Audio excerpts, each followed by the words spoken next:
Okay, welcome everyone to Foundation Focus. I'm Tom Jones, president of the Education Foundation, and today we have a very special program, and I'd like to welcome two ladies that I've made friends with over the last couple of months. The first is Dolores Hogan Johnson, former state representative for District 84. Welcome, Dolores. Thank you very much. I appreciate it. And welcome to Doretha That's correct. Yeah. Hare, who's a highwayman and an artist. Yes. And you'll learn very shortly how all three of us come together. But I'd like to ask Dolores to kind of give us a little background of a very great piece of legislation that she was part of, and she had passed it last year or a few years ago at the state level. 2020. So can you tell the audience about this wonderful program? All right. Thank you. Thank you for the opportunity to be here. A little back history. Former Representative Larry Lee, and we still call each other Rep or Senator. So Rep Lee had introduced a bill regarding the Highwayman and African American Museum, because several years ago, Larry and a group of us got together to form the History Makers in St. Lucie County, and and we like to honor groups and what have you. So it was in his heart to do that, so he introduced the legislation. I do believe 2018, but it was, and it's very popular, very popular. And then Marjorie Stoneman Douglas tragedy happened, so it just kind of sucked up the energy and everything on the Hill. After that, Larry retired, and I reintroduced it in 2019, and it passed the House, I do believe unanimously again. It was a very popular bill. And I got to the Senate, and unfortunately, they have what they call trains. They'll put several bills in process, and it got derailed. Really? I didn't know that. Okay. Yes. So third time's a charm. And I brought it back in 2020, and I worked across the aisle with my Republican colleagues in the House and the Senate, and we got it passed. So the bill that was passed was for a license tag, right? Yes, the license tag, and it was to fund the African American Museum of Culture Museum and the Highwaymen's Museum, and the construction of that. So the fees would also go to a certain percentage, would go to the St. Lucie Education Foundation to fund art projects. Yeah, well, thank you very in much. St. Yes. Lucie County. And that's very needed, because art is a great program It here is. at the school district, but we It always use is. funding. So this is a great program, because if we can get the plate, I guess, to be, what is the term? The plate to be published or accepted? Or? Yeah, we have to. We've presented it and everything, and hopefully you'll show a picture of it. It's beautiful. As we went through there it is. And as we went through the committees, they would ask, but Rep. Johnson, what is it going to look like? And I said, I'm not sure, but please know that the Royal Poinciana will be in the middle. And as you can see there, it's front and center. And so we were able to successfully pass it. But now we're in the process. We had to present that to the Department of Motor Vehicles and have certain guidelines we had to follow.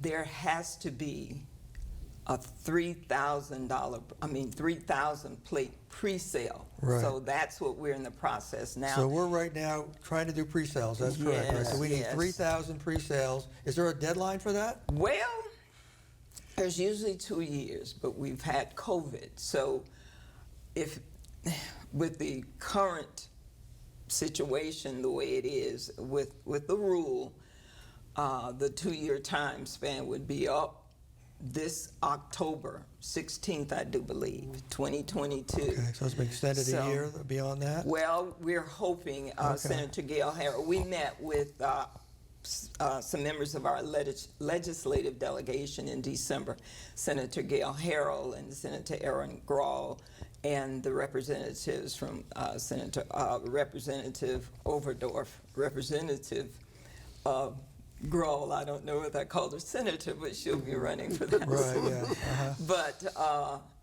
they promised, gave their word that they would look to see if there was a bill, a good bill, because good bills you can get good amendments attached to them. I see, okay. So if we can get that done, that's what they're going to try to do. So because many of the license tags that came through during that time are impacted, so if we can get a 2-year extension, that would be a blessing. Right, so we're all about now trying to get pre-sales of this great plate. Yes. And a part of the funding will come towards the Education Foundation for art programs in, Yes. In the public school district. Yes, and the other for construction of the actual museum. Yeah, and what a beautiful plate it is.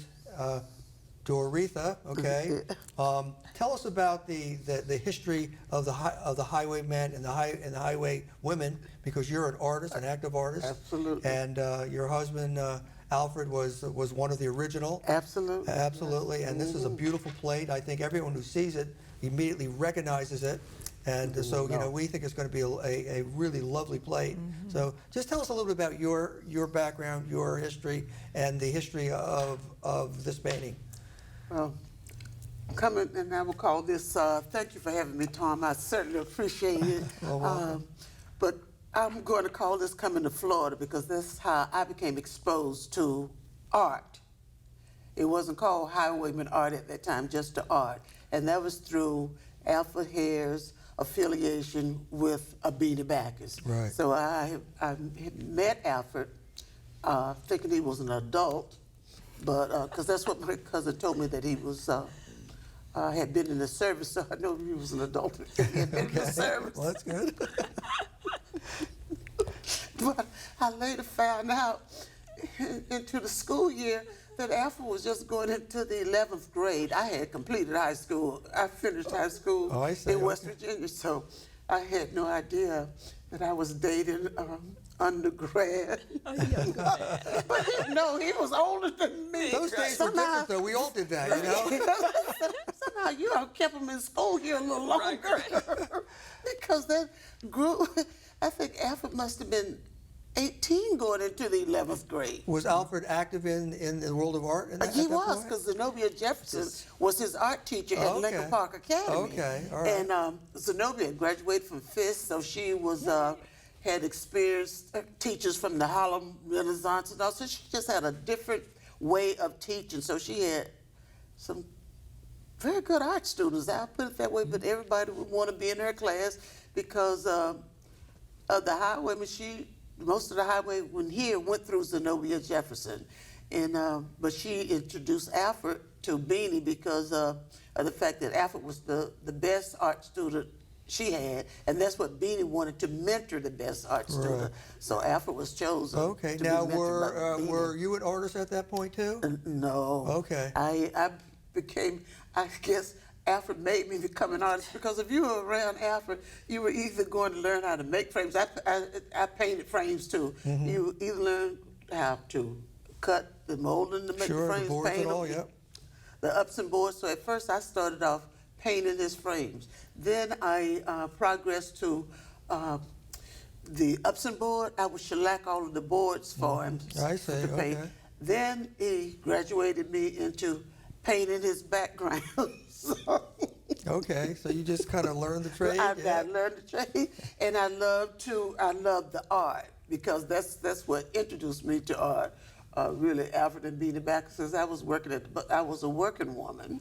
I was 16, but I was working, and Beanie's house was behind 1 block from the bus station. Right, okay. So I could, and Alfred was in vocational education, so when he got out of school, he would go down to Beanie's and be mentored down there. So I would go from the bus station, sit there and watch Alfred and Beanie paint, and then I'd go on my break and lunch, and then go back to work. Well, Beanie's house was always open, right? It was a very open Always house, right? And people would always come in, and artists would, or a budding artist would learn from a master. It was really an amazing time.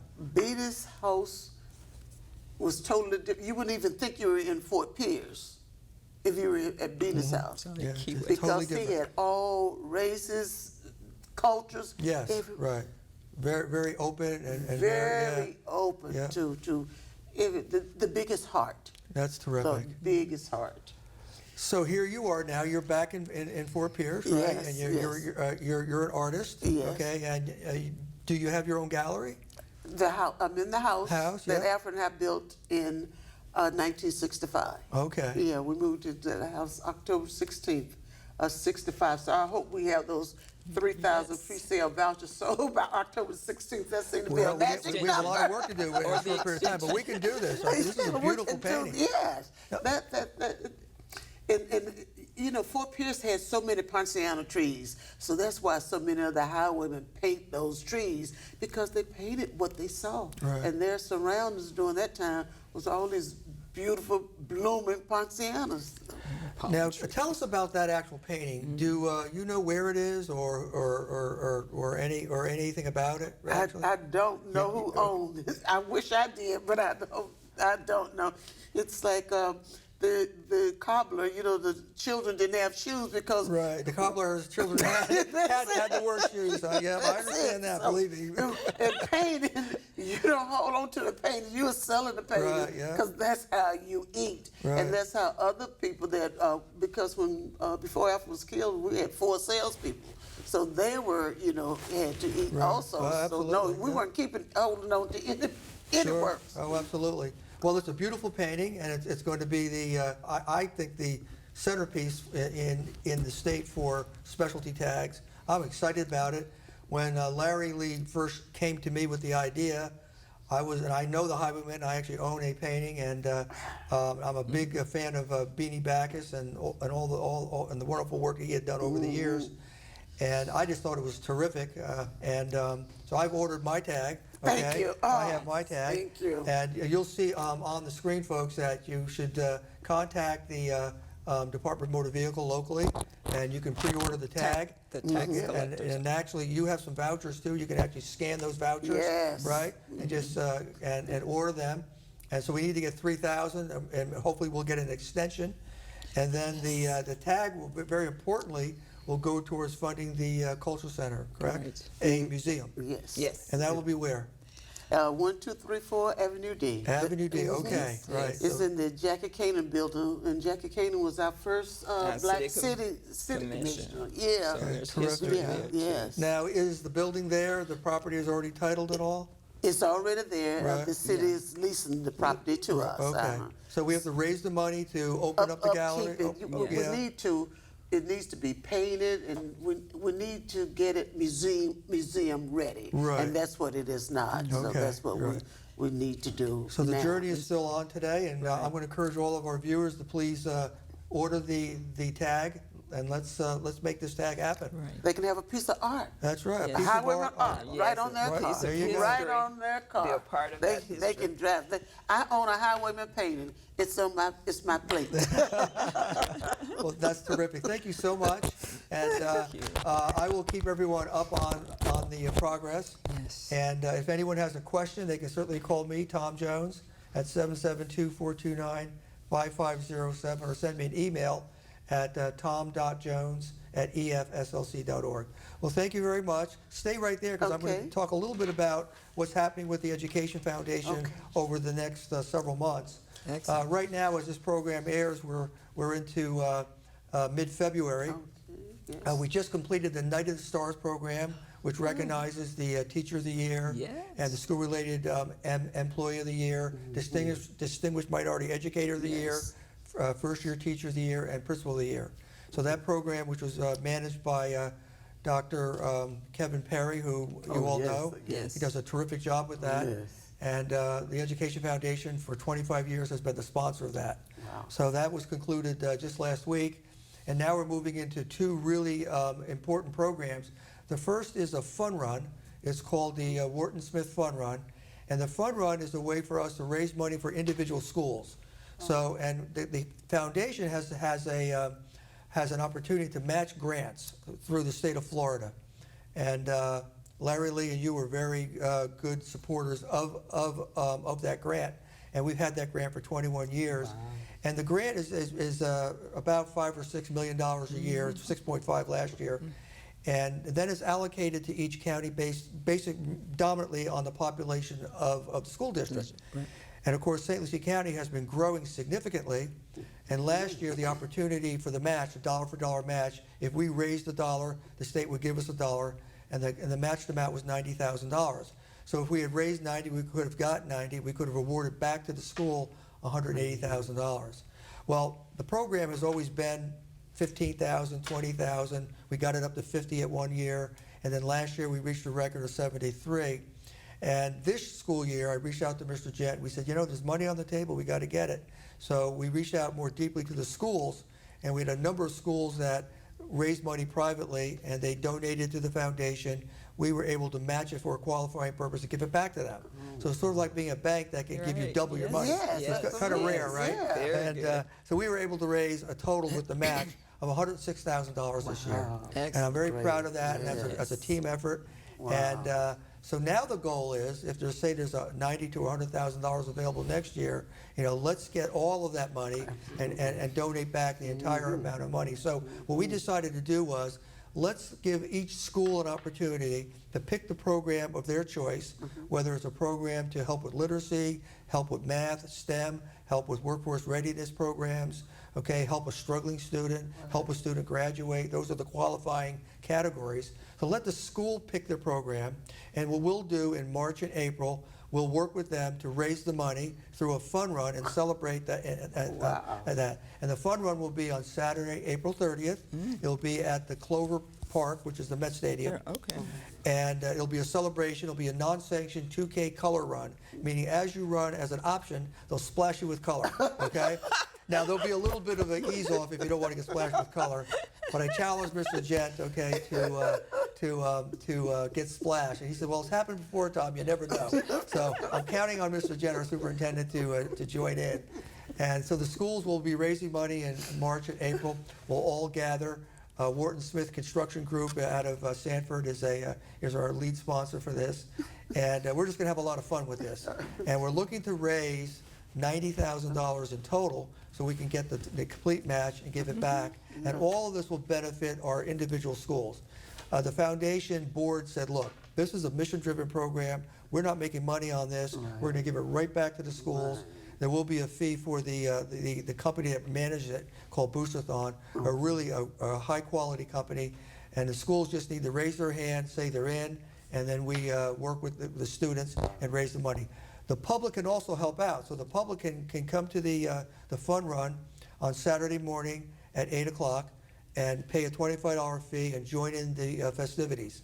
What we're doing at the Safety Festival, and that's the organization, the event, okay, that's being held at the Met Stadium. It's always on the last Saturday. It's a free event. There's no charge for parking. And the first responders will have live demonstrations. There'll be static displays also, okay? And then there's going to be a kid zone. And the foundation is sponsoring the kid zone. And that's going to be the zone where the big yellow bus is. The school district will be there. So everyone can congregate there. We'll have free drinks and free food. We'll have in the morning our fun run. And then when we're over, we'll be there for the rest of the day, welcoming all the kids. We'll have a bounce house, a little play area, Oh, yeah. and all of that. sounds good. So that'll be a lot of fun for us. So I want the audience to know that please join in. And that'll be in April. And you should be there, okay? All right, at our I hear booth. you.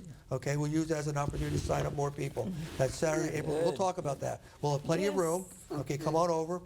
We'll take the handouts, and we'll get more people. There'll be Yes. thousands of people there.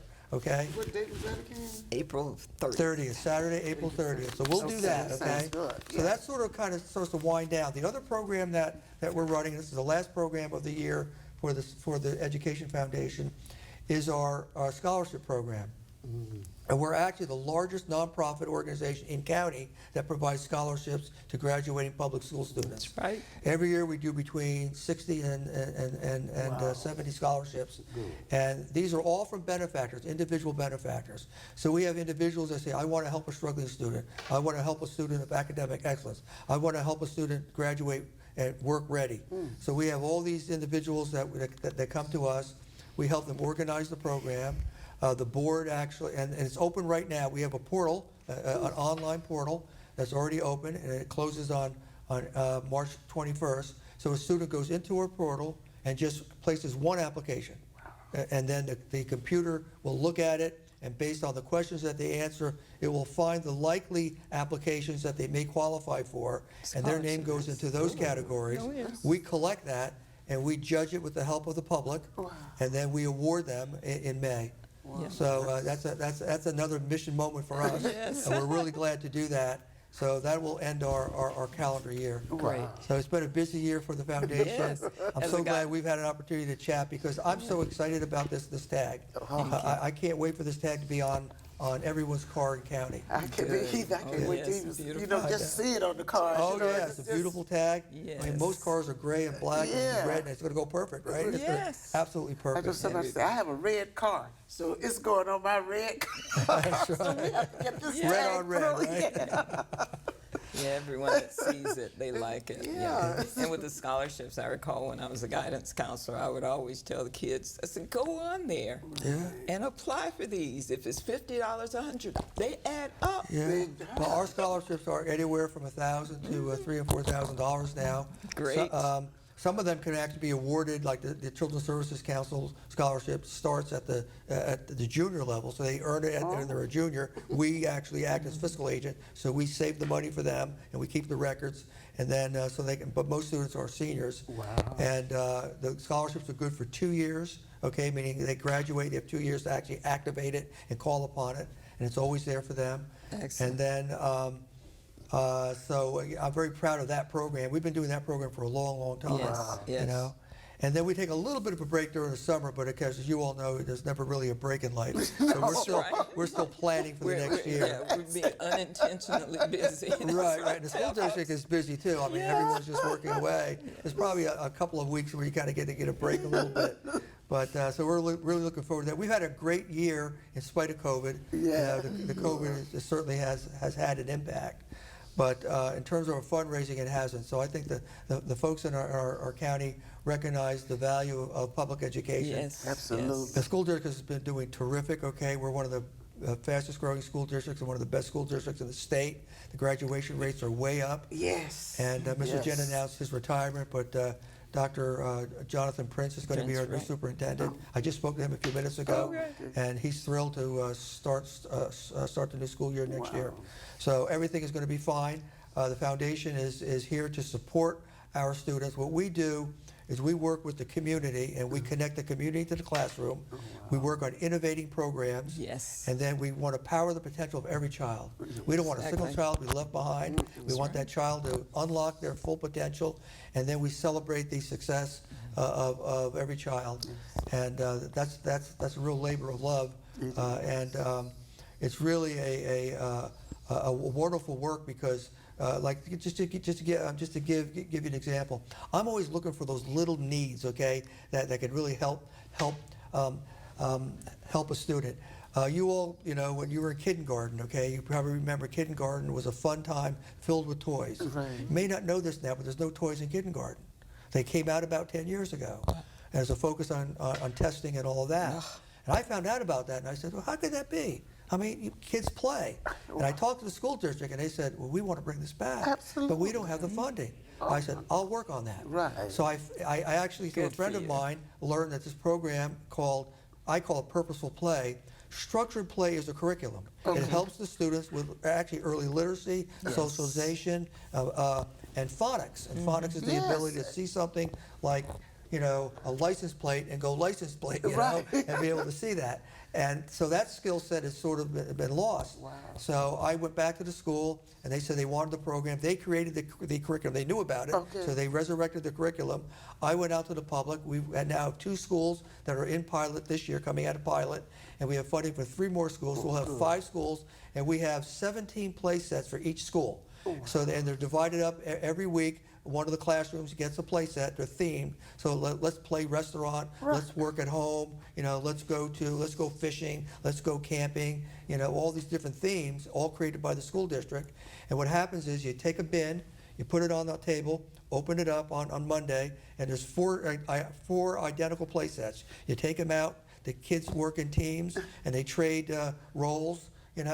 And it's been amazing in terms of the testing. The teachers love it because the classrooms are more calm because the kids are playing together. That's right. And learning. And Yeah, learning, yeah. and learning. We've got to realize, and this is one of the things I pushed as a counselor in the school system, the learning modalities. Students learn differently. Yes. You know, audio, because I'm audio visual. I Right. want to hear it and Yes. see it. And the play sets will But help that. Yes, and that's the Absolutely. kinesthetic learner, you know, the There feeling you- and touching. Exactly right, yeah, So that we need to tactile, right? Yeah. emphasize, we need to Absolutely. emphasize that No, that's more. back, They okay? The learn school through district play. wants it. Excellent. So we're working on that. Also That's working on a good. program for sensory rooms for our special needs students. Oh, Yes. We built two sensory rooms. We took a room that was unused, we filtered the lighting on the top, we added the digital lighting on the curtains, and we put stations all along the school. So there's a teepee that's transparent that a child who's maybe under stress for that moment Right. can sit in there. They can Right. put headphones on, they can read a book or listen to music.